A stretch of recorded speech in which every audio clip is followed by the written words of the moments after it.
what's going on, TLC? It's your boy PT coming at you with another word of the week. It's been a minute, but I'm glad to share this quick word with you. This one is based off of last Sunday's message about loving your neighbor, right? We acknowledge easily as a Christian to love our neighbors, but it takes a lot of power from the Holy Spirit to take something that's acknowledged in your mind to plant it deep into the recesses of your heart, right? And even that, it takes even more discipline to bring the stuff that you feel in your heart to become an actual realization in reality, okay? So most of us, we get it up here. We understand, love my neighbor, I need to love my neighbor, right? We understand it in our minds. There are some of us who are able to understand it deeply in the heart, where it actually stirs and convicts and moves our heart.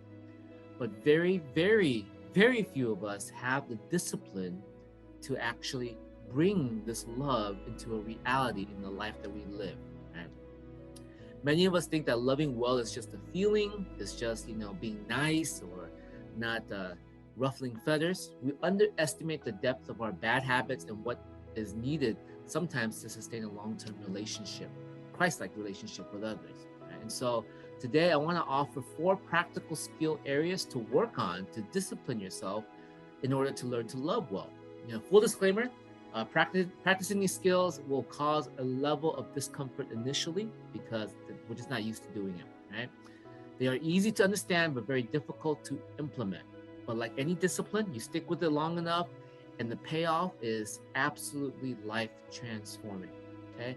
Also, you're not going to remember all of this after one watch. So please refer back to this word of the week whenever you need a refresher on how to communicate and how to deal with people in a way that's loving. Okay, but the key is practice, practice, practice until what you acknowledge in your mind is accepted deep in your heart and lived out beautifully in your life. All right, so 4 skills. The first skill is the skill of speaking and listening. Learning to listen is so important in building relationship, building rapport. One of the high marks of humility in the Christian life is the ability to not say so much, but actually to listen even deeper. Okay? So as a listener, remember these points. When you're talking with someone's talking to you, put your own agenda on hold. Just let them finish. Don't nod to understand it. Don't shake your head. Just let them finish. Be quiet and still as you would before God. Okay? Put your own agenda on hold. Second thing, allow the other person to speak until he or she completes a thought. Okay? So they finish a sentence, and what you would do after that is you reflect accurately what the person said, whether you paraphrase it or you use their own word. But what you're doing is you are trying your best to hear what they said after they finish their own thought and reflect it back to them. When it appears the speaker is done, ask them, is there anything more? When they are done completely ask them, of everything you have shared completely, what is the most important thing you want me to remember? Okay? That's listening. And it's such a powerful skill to learn. So please continue that. Now, the first skill is listening, but it's also speaking. Learning to speak is also important because for a lot of us, our childhood was experienced in invisibility. For this reason, simply being the speaker and expressing your wishes and to know you're being heard is a very, very powerful healing and powerful experience. Okay, so as a speaker then, remember these points. Talk about your own thoughts and your own feelings. Don't think about what other people are saying or how other people are thinking the exact same way. Say how you feel. I'm frustrated.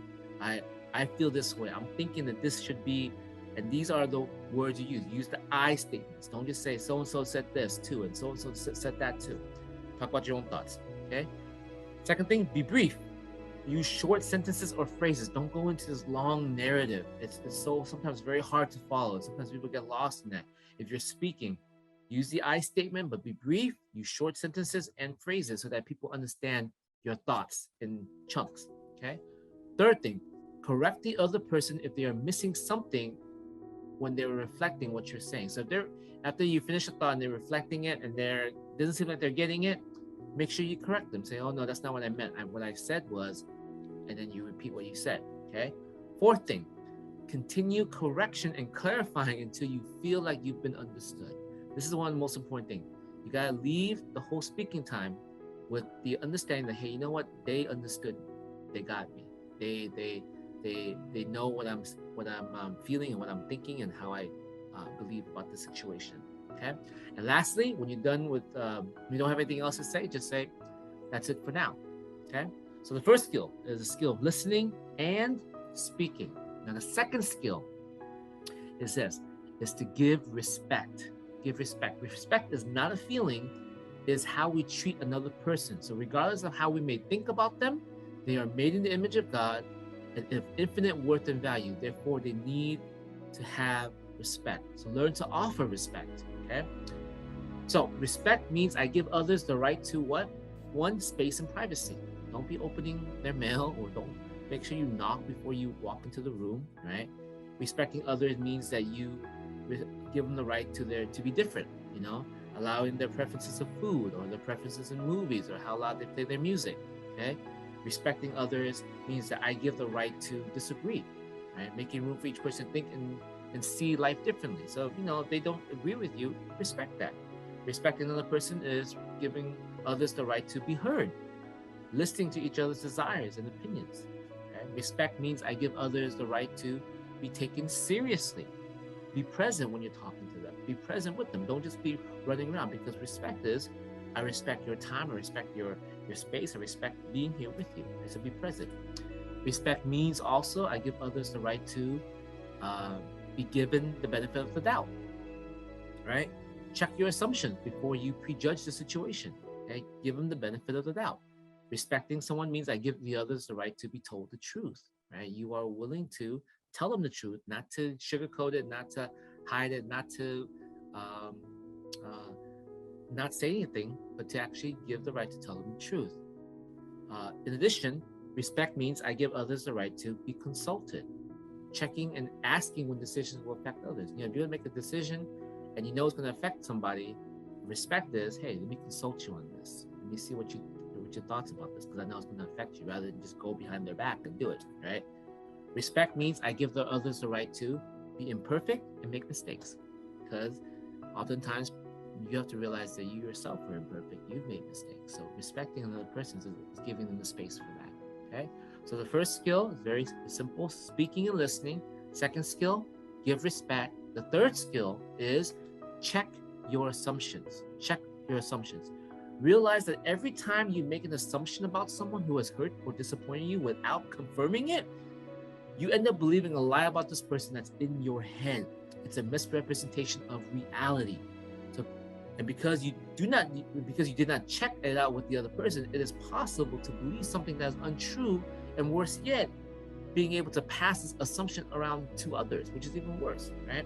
So you gotta check your assumptions. So here are some steps to check assumptions. Okay, first step, reflect on something you suspect the other person thinks or feels but hasn't told you. Just think about what you think or what you feel that they are thinking and feeling, okay? And then you go approach them and you say this, to ask them. You say, hey, do I have permission to check out an assumption I have about you, or an assumption I am making about you? If they grant you the permission, proceed. If they don't, then you can't, okay? Now, if they give you the permission, say, well, I think you think, or I assume you are thinking, and you lay out your assumption. And when you finish, ask them, is this correct? Okay? And give them the opportunity to respond in the situation, okay? But it's so important to check out an assumption, to address the issue, to make sure you are safe. Don't assume, because you know the phrase, when you assume something, you make an ass of you and me, all right? And the fourth skill is this, is to clarify expectation, okay? Unmet and unclear expectations create havoc in the workplace, in the classroom, with your friends, and relationships, and marriage especially. So we expect other people to know what we want before we say it. Expectations are only valid when they have been mutually agreed upon, okay?